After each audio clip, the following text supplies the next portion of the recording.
पश्चिमी भारत के क्षत्रपों के अंतर्गत नहपान और रुद्रदामन इन दो महाक्षत्रपों का अध्ययन हम करेंगे। सबसे पहले नहपान। नहपान शहरात वंश का सर्वाधिक प्रसिद्ध शासक था। इसके सिक्के अजमेर से नासिक तक के क्षेत्र में मिले हैं। ये चांदी और तांबे के सिक्के निश्चित मानक के हैं। उसके समय में सोने तथा चांदी के सिक्के, जो कि कारसापन कहे जाते थे, की विनिमय दर 1:35 थी। नासिक के एक लेख में 70,000 कारसापणों का मूल्य 2,000 स्वर्ण मुद्रा में दिया गया है। सिक्कों पर वह राजन की उपाधि धारण किए हुए हैं। नहपान के अमात्य आर्यमन का एक अभिलेख जुन्नार पूना से मिला है।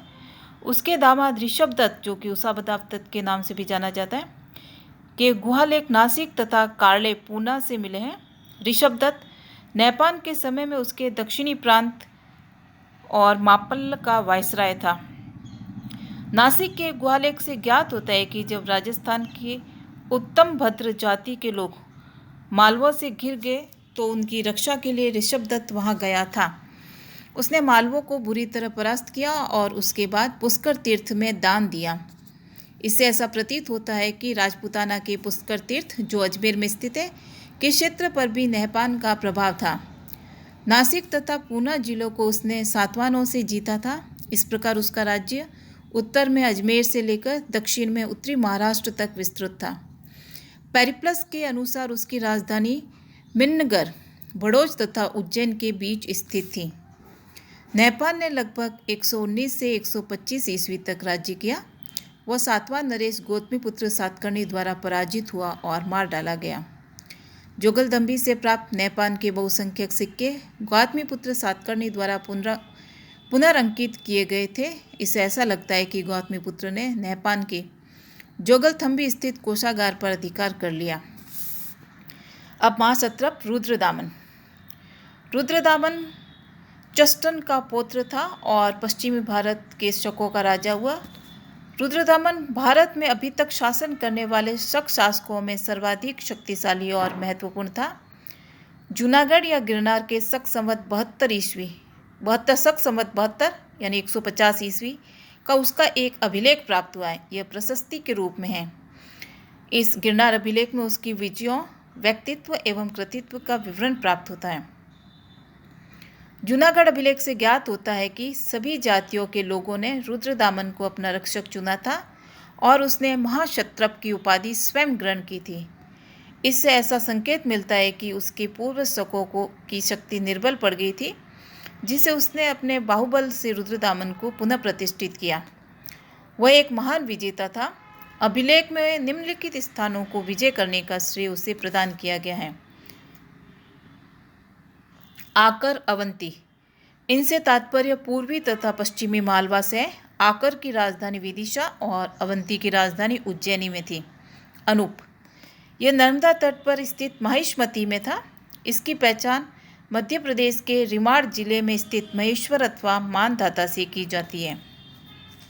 अप्रांत, इससे तात्पर्य उत्तरी कोंकण से है। इसकी राजधानी सुरपारकर में थी। प्राचीन साहित्य में इस स्थान का प्रयोग पश्चिमी देशों को इंगित करने के लिए किया गया है। महाभारत में इसे परशुराम की भूमि बताया गया है।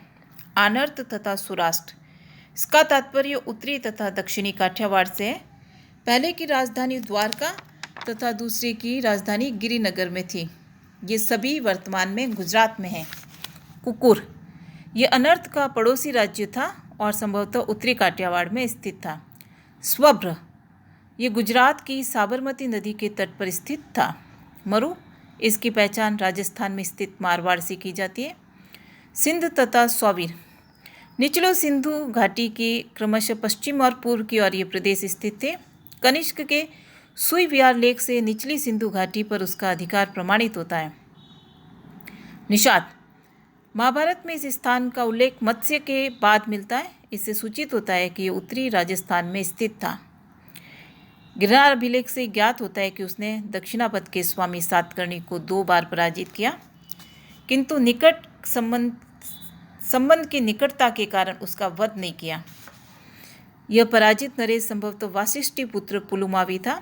नासिक अभिलेख से पता चलता है कि गौतमीपुत्र सातकर्णी असिक, अस्मक, मूलक, सौराष्ट्र, कुकुर, अपरांत, अनूप, विदर्भ, आकर तथा अवंती का शासक था। अतः ऐसा प्रतीत होता है कि उसकी मृत्यु के बाद रुद्रदामन ने उसके उत्तराधिकारी वासिष्ठीपुत्र पुलुमावी से इनमें से अधिकांश प्रदेशों को जीत लिया। सिंध सौवीर को उसने कनिष्क के उत्तराधिकारियों से जीता होगा। जूनागढ़ अभिलेख में स्वाभिमानी तथा अदम्य योद्धाओं के साथ उसके युद्ध तथा उनकी पराजय का उल्लेख भी मिलता है, जिन्होंने संभवतः उत्तर की ओर से उसके राज्य पर आक्रमण किया होगा। योधेय गणराज्य पूर्वी पंजाब में स्थित है। वे अत्यंत वीर और स्वाधीनता प्रेमी थे। पाणिनि ने योधेयों को आयुध जीवी संघ यानी शस्त्रों के सहारे जीवित रहने वाला कहा है। योधेयों को पराजित कर रुद्रदामन ने उन्हें अपने नियंत्रण में कर लिया तथा उसका राज्य उनके आक्रमणों से सदा के लिए सुरक्षित हो गया। महान विजेता होने के साथ साथ रुद्रदामन एक प्रजापालक सम्राट भी था। जूनागढ़ अभिलेख से ज्ञात होता है कि उसके शासनकाल में सौराष्ट्र में सुदर्शन झील, जिसका निर्माण चंद्रगुप्त के समय हुआ और अशोक के समय में इससे नहरें निकलवाई गई थी, का बांध भारी वर्षा के कारण टूट जाने से अब सुदर्शन दुर्दर्शन हो गई थी। इस देवी विपत्ति के कारण जनता का जीवन अत्यंत कष्ट में हो गया और चारों ओर हाहाकार मच गया। चूँकि इसके पुनर्निर्माण में बहुत अधिक धन की आवश्यकता थी और रुद्रदामन की मंत्रिपरिषद ने इस कार्य के लिए धन व्यय किए जाने की स्वीकृति प्रदान नहीं की, अतः रुद्रदामन ने जनता पर बिना कोई अतिरिक्त कर लगाए अपने व्यक्तिगत कोष से धन देकर राज्यपाल सुविशाख के निर्देशन में सुदर्शन के बांध की फिर से मरम्मत करवाई और उससे तिगुना मजबूत बांध बनवा दिया। वह एक उदार शासक था जिसने कभी अपनी प्रजा से न तो अनुचित धन वसूल किया और न ही बेगार को प्राचीन काल में विष्टि कहा जाता था, न ही बेगार यानी विष्टि तथा प्रणय यानी पुण्य कर ही लिया। उसका कोष स्वर्ण, रजत, हीरे आदि बहुमूल्य धातुओं से परिपूर्ण था। उसके शासन में प्रजा को किसी प्रकार का कष्ट नहीं था। उसने साम्राज्य को प्रांतों में विभक्त किया था और प्रत्येक प्रांत का शासन योग्य और विश्वास पात्र अमात्य यानी राज्यपाल के अधीन रह गया था। आनर्त और सौराष्ट्र प्रांत का राज्यपाल सुविशाख था। इसके अतिरिक्त उसकी एक मंत्रिपरिषद भी थी जिसमें 2 प्रकार के मंत्री होते थे। मति सचिव ये उसके व्यक्तिगत सलाहकार होते थे और कर्म सचिव ये कार्यकारी मंत्री और कार्यपालिका के अधिकारी होते थे। इन्हीं में से राज्यपाल, कोषाध्यक्ष, अधीक्षक आदि की नियुक्ति की जाती थी। रुद्रदामन प्रशासनिक कार्य अपनी मंत्रिपरिषद के परामर्श से ही करता था और शक्ति संपन्न होते हुए भी निरंकुश नहीं था। जूनागढ़ अभिलेख में उसे भ्रष्ट राज्य प्रतिष्ठापक कहा गया है। ऐसा प्रतीत होता है कि गुप्त सम्राट समुद्रगुप्त के समान उसने भी पराजित राजाओं के राज्य पुनः वापस कर दिए थे। संभवतः ये वे शासक थे जिन्हें इसके पूर्व गौतमीपुत्र सातकर्णी ने अपने पराजित किया था, क्योंकि नासिक लेख से पता चलता है कि उसने क्षत्रिय राजाओं का मान मर्दन किया था। रुद्रदामन महान विजेता और कुशल प्रशासक होने के साथ साथ एक उच्च कोटि का विद्वान और विद्या प्रेमी भी था। वह वैदिक धर्मानुयायी था और संस्कृत भाषा को उसने राजाश्रय प्रदान किया। उसका गिरनार शिलालेख अपनी शैली की रोचकता, भाव प्रवणता के लिए प्रसिद्ध है। वह वस्तुतः एक छोटा गद्य काव्य ही है। इसे पता चलता है कि रुद्रदामन व्याकरण, राजनीति, संगीत और तर्क विद्या में भी निपुण था। उसे गद्य पद्य रचना में निपुण बताया जाता है।